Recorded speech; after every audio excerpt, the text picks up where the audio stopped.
Hello viewers, welcome back to our channel Devintelle. Today we will see how to print employee expense based on start date and end date with two options, PDF report and Excel report. So let's see. You can see here our module, the employee expense report. First install this module, so click on this activate button.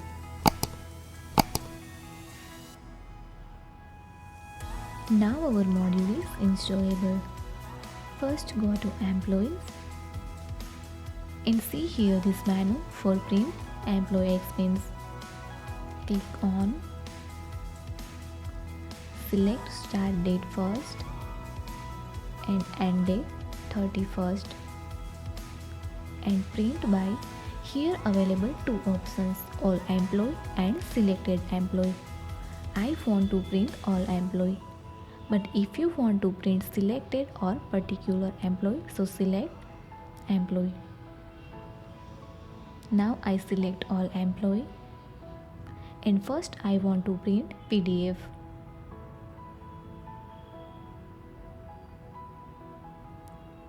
So see here this all employees expense report.